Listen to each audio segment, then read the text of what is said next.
sulmet e paskrupullta ndaj presidentes Osmani, deri edhe në thirrje për pushkatim, si dhe linçimet publike ndaj saj nga figura të njohura e panjohura, përfshirë edhe sulme ndaj fëmijëve të saj,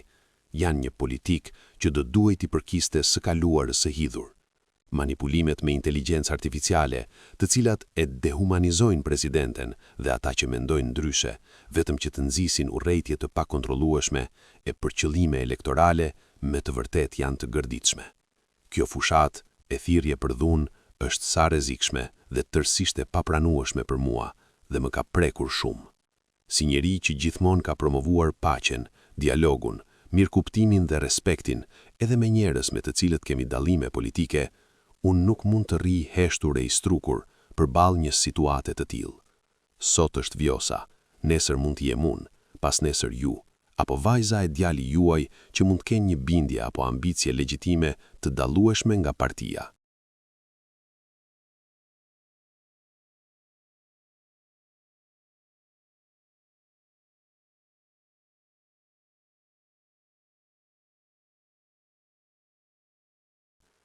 Qëndrimin tim për procesin e fundit politik e kam thënë publikisht në mbledhjen GP të VV-s në prani edhe të zotit Kurti, e po ashtu edhe në kryesi të Guxo. Ne, disa, me respekt të ndërsjellët, jemi pajtuar që s'po pajtohemi me orientimin që po merrte shumica e grupit ton politik.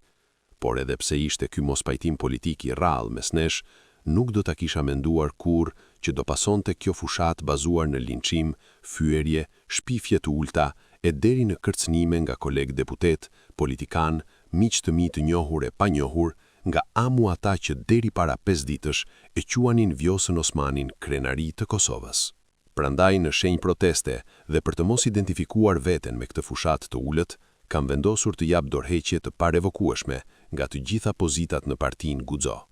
Uroj dhe shpresoj që, për hir të Kosovës dhe të ardhmes të fëmijëve tanë, kjo dorëheqje e ime, si deputet në 5 mandate, 3 mandate me lista me VV, të ju shërbej sadopak që të mendoni me kokë të ftohur, që të jetë apel nga një deputet që ka dhënë shumë për këtë 55%, që ta ndërroni strategjinë denigruese, ta ndalni gjuhën e urrëties dhe dhunës.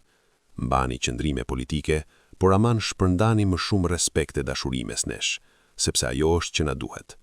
Rrugët politike mund të na ndahen, e mund të na bashkohen, por njerëzillëkun brenda nesh s'bën ta vrasim, sepse liria e ardhmëria e Republikës son duhet të jetë mbi gjithçka.